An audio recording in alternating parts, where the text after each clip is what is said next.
When I was 17, my family moved 2 states away without telling me. They left a note that said, "You'll figure it out." 12 years later, after I finally made it without them, they reached out trying to reconnect. When I was 17, I came back to a completely empty home and a note on the kitchen counter. It was the cruelest thing I've ever read. It just said, "You'll figure it out." I didn't know what I'd done wrong. I figured they were just tired of pretending they loved me. But the truth was, they had never even pretended. When I was 13, I made a birthday cake for my mom by myself, only to have her call it clumpy. At 15, I tutored my brother through finals. All the while he called me a know-it-all and slammed his door in my face. At 16, I gave my entire paycheck to my dad so he could cover bills, but got yelled at when I brought it up later after he said I was useless. I was always useful, but never loved. My parents and my brother, my only family, had packed up and moved 2 states away without telling me. I found out from the landlord a week later. I had a week to move out because they'd canceled the lease early. I slept at a friend's house for 3 nights before I ran out of places to go. Eventually, I was sleeping in the back of a storage unit I rented with the last of my savings. I snuck in and showered at the YMCA, ate peanut butter with a spoon for my breakfast, lunch, and dinner, applied for jobs on free library computers, and pretended everything was okay. Eventually, I got hired at a diner, server for the night shift. The manager was gruff, but fair, paid me cash under the table until I could get an ID. She let me nap in the break room once when I nearly collapsed from exhaustion. I clawed my way through it, bought a prepaid phone, saved every single receipt, watched free YouTube tutorials on finance and goal setting. The first year, I barely survived, but I made it through. The turning point came when a regular at the diner offered me a temp job cleaning out office files. It paid triple what I made serving. I said yes. That job led to another, and another. I learned quickly, showed up early, and asked questions. By 22, I was freelancing full-time. By 25, I launched a consulting business. Just me, a folding table, and a borrowed laptop. By 27, I had 5 contractors under me, my own office, and a client roster that included companies I used to dream about. And by 29, I was officially a millionaire. Not influencer millionaire, not fake it for Instagram millionaire, actual savings with a retirement account, no debt, paid off apartment, health insurance I could afford. The first time I saw my bank app hit 7 figures, I cried. Throughout those tough years, my family never reached out, not even once. I saw my brother pop up in a suggested friends list once. He's married now, still living in the state they disappeared to. I stared at the screen for a long time, wondering if he ever told his wife about me, if he said I ran away, or if he says nothing at all. Sometimes I still wonder if it would have been easier to hate them. But truthfully, it was never hate. It was heartbreak. I go to therapy now because I want to stay unbroken. I've made a list of people who saved me when they didn't have to, like coworkers, classmates, and strangers who showed me what real support looks like. Last week, a podcast interview I did about surviving family estrangement blew up online. It hit 1 million views in 4 days. My inbox filled with messages of support, gratitude, and strangers telling me I put words to their pain. And then, one email stood out. The subject line, "You're still our daughter." It was from my mom. No apology. Just a paragraph about hearing my side and how maybe we could talk. Then another message, this time from my brother. "We miss you. Can we fix this?" I stared at the screen for a long time before closing the laptop. I sat with it and wondered if healing means looking back or staying forward. I didn't respond right away, so I needed time to process. My therapist, Melissa,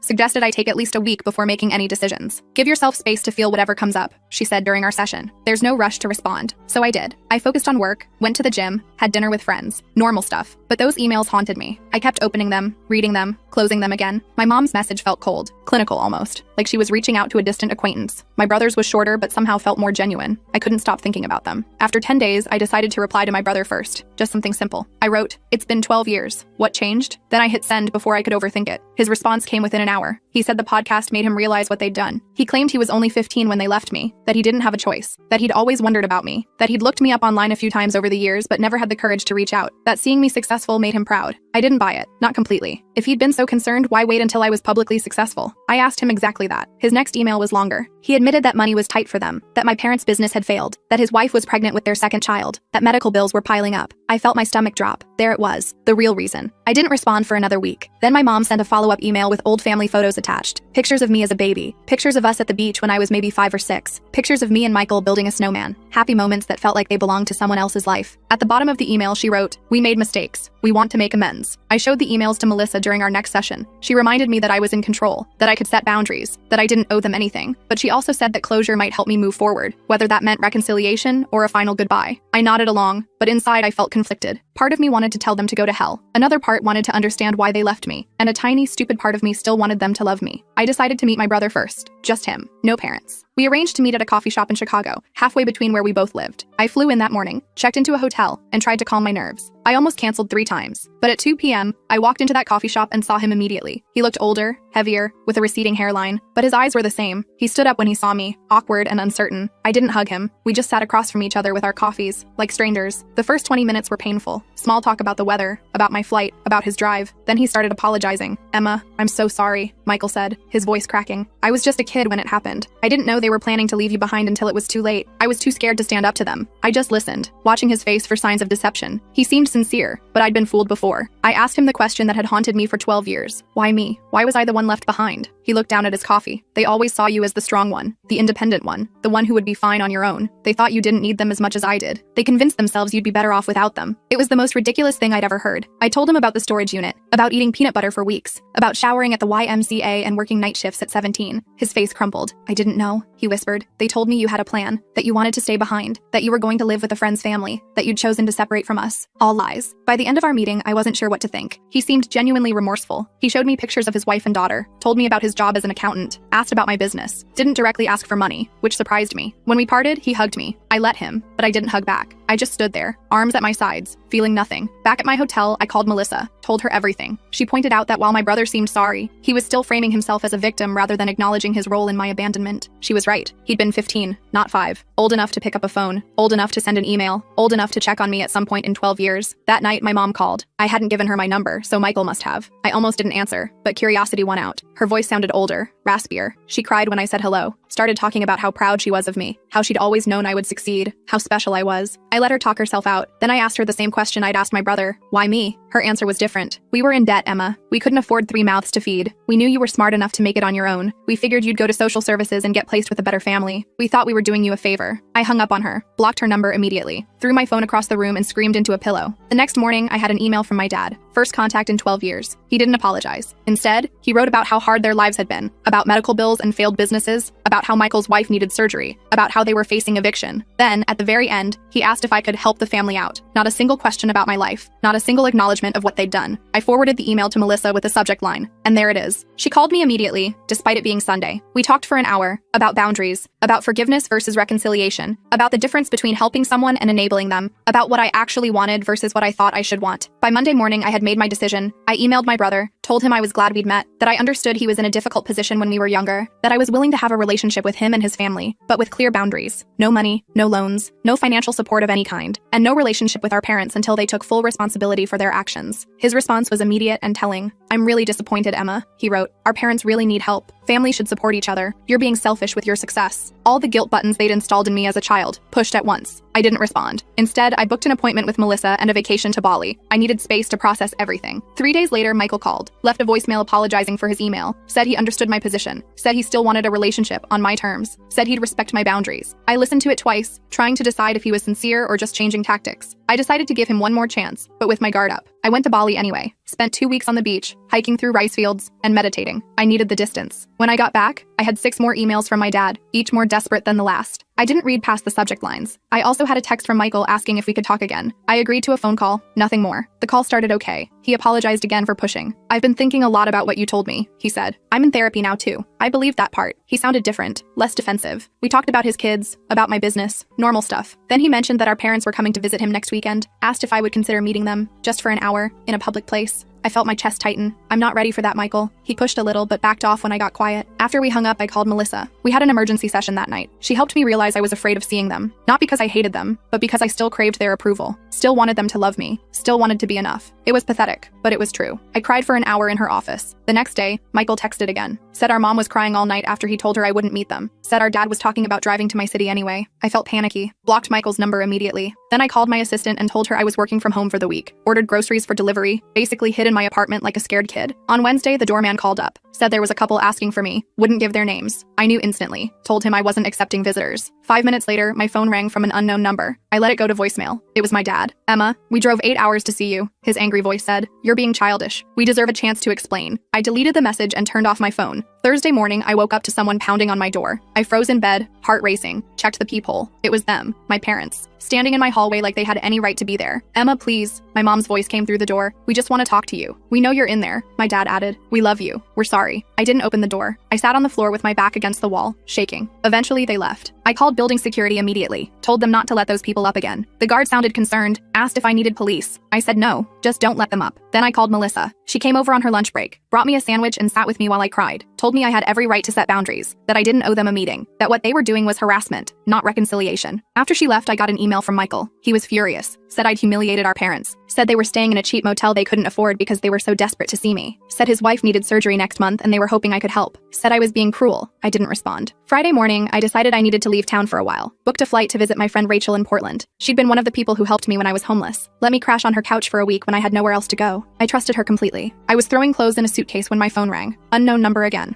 I ignored it. 10 minutes later, my doorman called, said there was a woman downstairs having what looked like a medical issue, said she was asking for me by name, claimed to be my mother. I felt sick, told him to call an ambulance if she needed help, but I wasn't coming down. He sounded uncomfortable but agreed. I finished packing and headed downstairs an hour later, checked the lobby carefully before entering. No sign of them. I felt relieved but also weirdly guilty. The doorman gave me a strange look as I passed, told me the ambulance had come, that the woman had been having chest pains, that she'd been taken to Memorial Hospital. I nodded and hurried out to my waiting Uber. At the airport, I got another call from Michael. I almost didn't answer, but something made me pick up. Mom had a heart attack. He was crying. She's in surgery. This is your fault for stressing her out. I hung up on him, called Melissa instead. She answered immediately. I told her what happened, asked if I was a terrible person. Emma, listen to me, she said firmly. You are not responsible for your mother's health. This feels like another manipulation tactic. Get on your plane and take care of yourself. I did. Spent the weekend with Rachel, told her everything. She remembered when my family abandoned me, remembered how broken I'd been. She was furious on my behalf. They don't deserve a minute of your time, she said, pouring me another glass of wine. Not after what they did to you. It felt good to have someone so firmly in my corner. Sunday night, I got an email from my dad. My mom was stable, had a stent put in, would be released Tuesday. The email ended with, "She's asking for you. Don't you think you've punished us enough?" I showed Rachel. She rolled her eyes so hard I thought they might get stuck. Told me this was textbook guilt tripping. I knew she was right, but part of me still felt responsible. I flew home Monday, found flowers outside my apartment door. The card said, "Please call us. We're staying at the Holiday Inn until Wednesday. No apology, no acknowledgement of boundaries, just another demand." I threw the flowers in the trash chute. Tuesday morning, I got a text from an unknown number. It was a photo of my mom in a hospital bed, looking pale and small. The message said, "She might not have much time left. Do you really want to live with this regret?" I blocked the number, called Melissa. She suggested I take a social media break, change my number, maybe even stay with a friend for a while. I agreed, called my assistant and told her I'd be working remotely for 2 weeks, packed another bag. Before I could leave, my doorman called again, said there was a young woman downstairs asking for me, said she had a small child with her, said she claimed to be my sister-in-law. I felt cornered. These people wouldn't stop. I told the doorman to send her up, decided to face this head on. The woman who knocked on my door looked exhausted, had dark circles under her eyes, was holding a sleeping toddler against her shoulder. "I'm Jenny," she said quietly, "Michael's wife. I came alone because I wanted to talk to you without family drama." I let her in reluctantly, offered her water. She accepted gratefully. Jenny put her sleeping daughter on my couch, tucking a blanket around her. Then she sat at my kitchen table and started talking. "I only learned about you 3 years ago," she admitted. "Michael told me you ran away at 17, cut contact with the family. I always thought it was strange but never pushed. Hearing your podcast was a shock. I confronted him, and he finally admitted the truth. I just listened, not sure what to believe anymore." Jenny seemed sincere. "I'm horrified by what they did to you," she continued. "I insisted Michael reach out, but I had no idea they were going to ask you for money. I'm embarrassed and angry about that. Yes, I do need surgery for a thyroid condition, but we have insurance. Your parents are the ones in financial trouble, not us." I asked her why she'd come. She looked me straight in the eyes. "You deserve to know the whole truth," she said. "Your parents have been telling everyone you abandoned the family, that you were mentally unstable, that you stole money from them before disappearing, that they spent years looking for you. All lies to cover what they'd done." I felt like I'd been punched. "How do you know this is true?" She pulled out her phone, showed me Facebook posts from years back. My mom asking for prayers to find her troubled daughter. My dad claiming I'd taken their savings before running away. Posts about hiring private investigators, about checking homeless shelters, all carefully crafted to make them look like victims, all dated years after they'd abandoned me. Jenny apologized for being part of it, even unknowingly. Said she'd confronted my parents too, that they'd admitted everything to her when she threatened to tell the whole family the truth, that they were desperate now because their lies were unraveling, that my podcast had people asking questions they couldn't answer. Her daughter woke up then, a cute little girl with curly hair. "This is Lily," Jenny said softly. "She's 3. I have another daughter on the way. I want my children to know their aunt, but only if you want that too. No pressure, no guilt, just an open door if you ever choose to walk through it." After they left, I sat in my apartment for hours, processing, called Melissa again, told her everything Jenny had said. She wasn't surprised. "Abusers often control the narrative," she explained. "They create alternate realities where they're the victims." She asked what I wanted to do now. I honestly didn't know. That night, I got another email from my dad. This one was different, angry, threatening. Said if I told lies about them online, they would sue me for defamation. Said they had proof I'd stolen from them. Said they'd go to the media with their side if I didn't take down the podcast and issue a public apology. Said they expected financial compensation for the damage to their reputations. I forwarded it to Melissa, then to my lawyer, Marcus. He called me immediately. "This is empty threatening. he assured me. Truth is an absolute defense against defamation. Save everything but don't respond. I'll handle it if they actually file anything, which I doubt they will. People who are actually going to sue don't usually announce it first. The next day, I got a call from Michael. I let it go to voicemail. He sounded panicked. Emma, Jenny told me she visited you. Our parents are furious. They're saying terrible things about her now too. I'm scared they're going to try something desperate. Please call me back on Jenny's phone, not mine. I didn't know what to believe anymore. Called Marcus again. He suggested meeting Michael and Jenny somewhere public, with him present as my lawyer, just to hear them out. I agreed reluctantly. We set up a meeting at a restaurant near Marcus's office for the next day. They showed up on time. Both looked terrible, stressed, exhausted. Jenny had a bruise on her arm she kept trying to hide. Michael couldn't make eye contact. I'm Marcus, Emma's attorney, he said as we sat down, which made Michael flinch. But we sat down, ordered coffee, and they started talking. The story that came out was worse than I'd imagined. My parents had been living off Michael for years, moving in and out of his house, taking money for emergencies, watching his kids while criticizing his parenting. When Jenny confronted them about me, my dad had grabbed her arm, hard enough to leave marks. Michael had kicked them out. They were now staying in a motel, calling constantly, showing up at his work.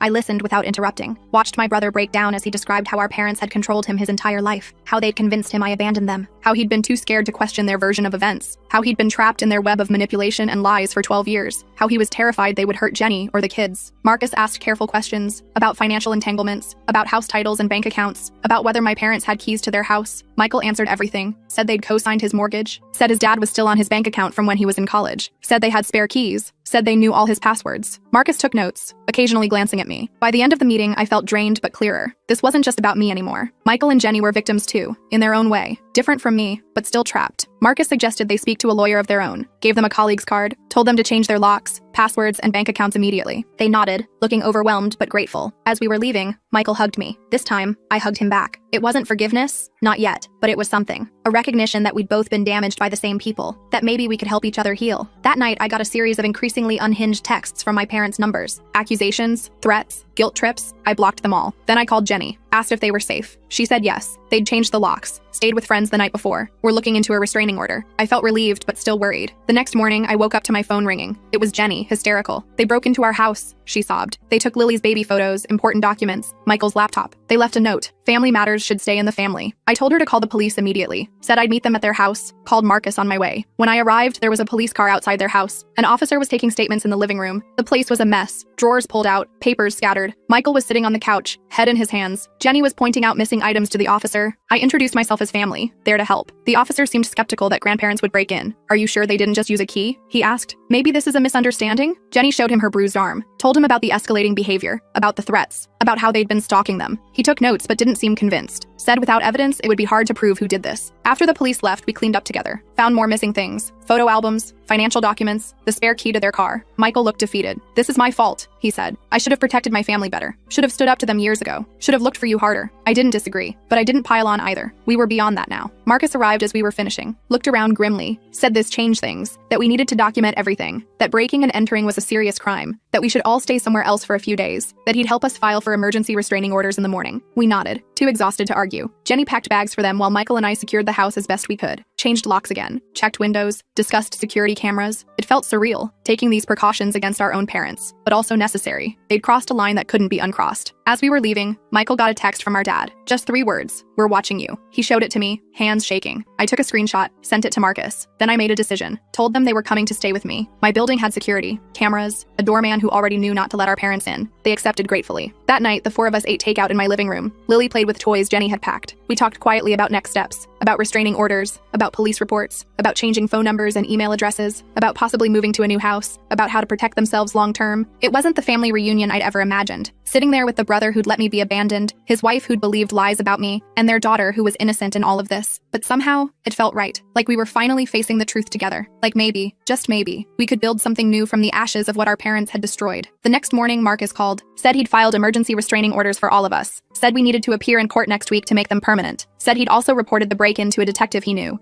who was taking it more seriously than the responding officers had, said we should all stay together until this was resolved. I agreed, called my assistant, told her I'd be working from home indefinitely, family emergency. She understood, rearranged my schedule. I set up a workspace in my guest room for Michael, who who also needed to work remotely. Jenny and Lily took over my living room, building pillow forts and watching cartoons. It was strange having people in my space. I'd lived alone for years, liked my quiet routines, my clean counters, my empty sink. But there was something comforting about the noise too, about Lily's laughter, about Jenny's quiet humming as she folded laundry, about Michael's typing from the other room. It felt like family. Not the family that had abandoned me, but maybe the family we could become. That afternoon, my doorman called up, said there was a delivery. Flowers. I told him to check the card before sending them up. He read it to me. "We know where you all are. This isn't over." I told him to refuse the delivery. Call the police if the delivery person wouldn't take them back. Then I called Marcus again. He said he'd add this to our case file, that it strengthened our request for restraining orders, that we were doing everything right. I didn't tell Michael or Jenny about the flowers. They were stressed enough. Instead, I ordered extra groceries, made dinner for everyone, played with Lily, tried to create some normalcy in this bizarre situation. But that night, after everyone was asleep, I sat alone in my kitchen and finally let myself feel everything. The fear, the anger, the grief, the strange hope.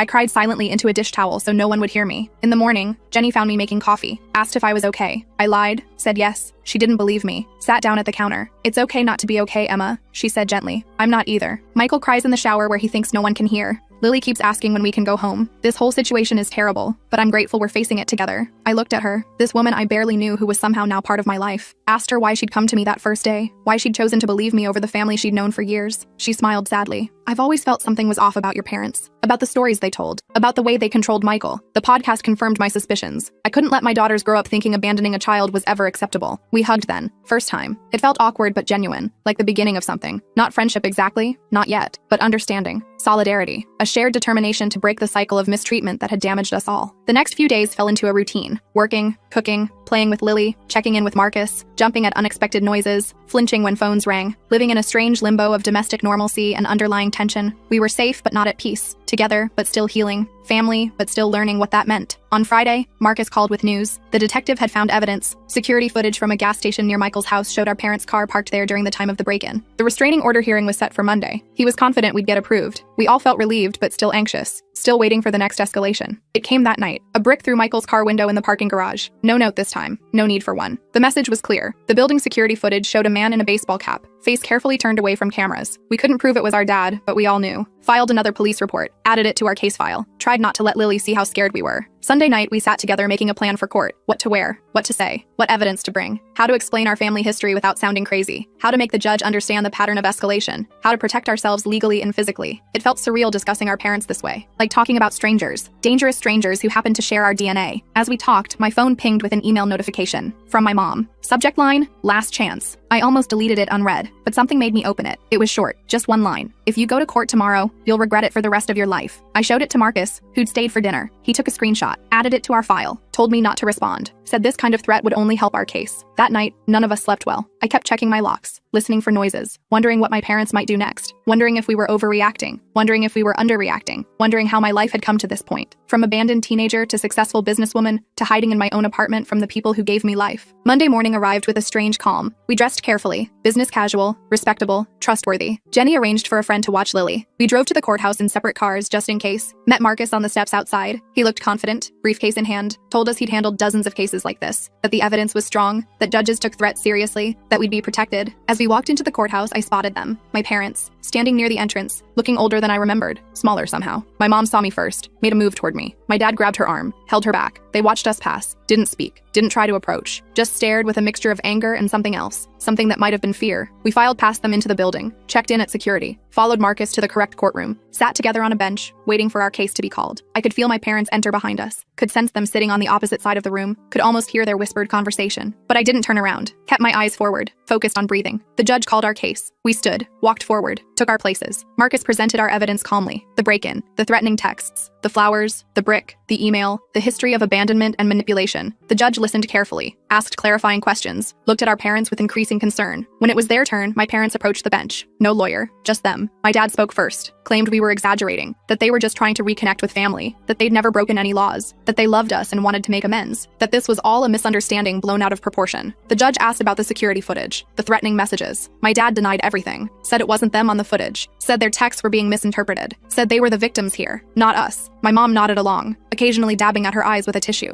Then the judge asked them directly about abandoning me at 17. My dad hesitated, started talking about troubled teens, about difficult decisions, about doing what they thought was best. The judge cut him off, asked again, directly, "Did you leave your minor child alone and move to another state?" My dad looked down, mumbled something about financial hardship. The judge's expression hardened. After hearing both sides, the judge granted our restraining orders. 3 years, no contact, no approaching our homes or workplaces, no messages through third parties. Any violation would result in immediate arrest. My parents looked stunned, like they couldn't believe this was happening, like they'd never faced consequences before. As we left the courtroom, my mom called my name, just once, softly. I kept walking, didn't look back, felt a weight lifting with each step. Not healing, not yet, but the beginning of it. The first real boundary that couldn't be crossed without serious consequences. Outside, Marcus shook all our hands, said we'd done well, said the orders were solid, said to call him immediately if there were any violations, said he was proud of us for standing up for ourselves. We thanked him, feeling dazed but relieved, like survivors of a natural disaster, blinking in the sunlight. Michael hugged me on the courthouse steps, a real hug this time. "I'm sorry, Emma," he said, voice breaking, "for everything, for not protecting you then, for not finding you sooner, for believing their lies, for bringing this chaos back into your life." I hugged him back, told him we were going to be okay, that we had each other now, that we could build something new, something better. As we walked to our cars, I felt my phone buzz, a text from an unknown number. I almost didn't check it, but when I did, I felt a chill. It was a photo of Lily at her friend's house, playing in the backyard, unaware she was being watched. Below it, just 4 words: "This isn't over yet." I showed Michael the text immediately. His face went white. He called Jenny, who was already on her way to pick up Lily. I told them to meet us at my apartment. Then I called Marcus from the car, my hands shaking so bad I could barely hold the phone. He told me to forward him the text and drive straight home. Said he'd call the police and meet us there. Said this was a clear violation of the restraining order. Said to stay calm, but vigilant. The drive back felt like it took forever. I kept checking my mirrors, paranoid my parents were following me. When I finally pulled into my building's garage, I sat in my car for a minute just breathing, trying to get my poop together before facing Michael and Jenny. They needed me to be strong right now. I found them already in my apartment, Jenny clutching Lily like she might disappear. The poor kid looked confused and scared. Michael was pacing, running his hands through his hair over and over. I showed them the text. Jenny started crying, said they'd been watching her baby, said she'd never forgive herself if something happened to Lily. Michael put his arms around them both, looking more determined than I'd ever seen him. Marcus arrived 20 minutes later with 2 police officers. They took our statements, looked at the text, made some calls, said they'd send a patrol car to the friend's house to check things out, said they'd try to trace the number, said they'd increase patrols around my building. All the right things, but I could tell they didn't fully get how dangerous my parents could be, how unpredictable, how desperate. After the police left, we sat in my living room trying to figure out next steps. Jenny suggested going to a hotel under different names. Michael thought we should drive to his cousin's house a few states away. I just sat there getting angrier by the minute. This was bullcrap. We'd done everything right, followed all the legal channels, got our restraining orders, and they were still terrorizing us, still controlling our lives through fear. I stood up suddenly. "I'm done running," I said. "Done hiding. Done letting them dictate how I live my life. They've already stolen my childhood. I'm not giving them my adulthood too." Michael looked at me like I was crazy. "What are you planning to do?" I honestly didn't know yet, but I knew we couldn't keep living like this. That night, we took turns keeping watch while the others slept. I took the first shift, sitting by my living room window with all the lights off, watching the street below. Around 2 a.m., I spotted a car I recognized, my dad's old Buick. It circled the block 3 times before parking across the street. I took pictures with my phone, then woke Michael. We watched together as our dad sat in his car, just staring up at my building, not approaching, not violating the restraining order technically, just letting us know he was there, watching, waiting. In the morning, I sent the photos to Marcus. He said it was concerning, but not technically a violation since my dad stayed in his car, away from the building. Said to keep documenting everything. Said he'd talk to the detective again. I hung up feeling frustrated. The legal system had limits. Restraining orders were just pieces of paper. They couldn't stop someone determined to hurt you. Jenny and Michael decided to take Lily to a hotel for a few days, somewhere with interior corridors and good security. I helped them pack, hugged them goodbye, promised to check in every few hours. After they left, I sat in my empty apartment feeling strangely calm, like I'd reached some kind of decision point, like I couldn't keep living in this limbo. I called Melissa, told her everything, asked her what she thought I should do. She was quiet for a minute. Then she asked me a question that hit me hard. What do you actually want from your parents? Not what I didn't want, not what I was afraid of, but what I actively wanted. I realized I'd never really thought about it that way. After we hung up,